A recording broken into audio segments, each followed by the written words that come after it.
1 month after Pope Francis's visit to Cairo, Coptic Christians are holding on to hope they received from him, despite recent terrorist attacks against them.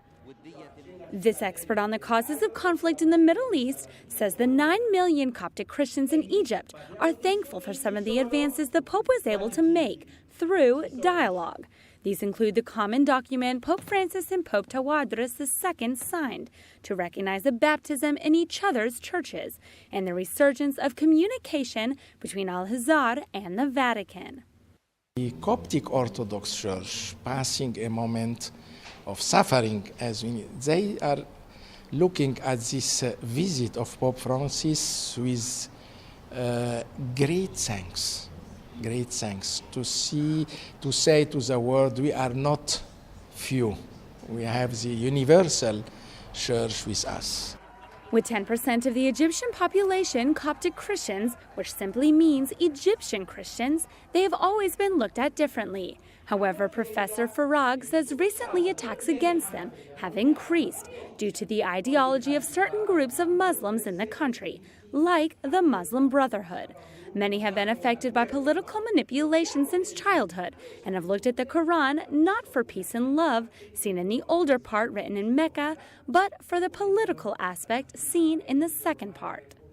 In the last year, and not only this year, in the last 45, 50 years, there is no one single year without something happening. It could be personal behavior, group behavior, but this is mainly of ideology, especially those ideology focusing on the difficult part or the second part in the Quran, which is the verses written in Medina when the Prophet Muhammad changed from spiritual leader and got a political leader. This violent political mindset then plays into the economy, which has been especially weak for the last 7 years.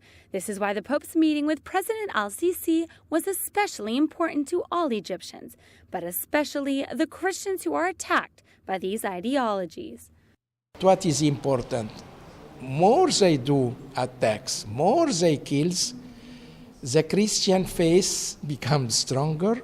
The pardon is marvelous of those victims or their familiars. The Christian in Egypt were, thanks God, till now the faith is so strong since childhood.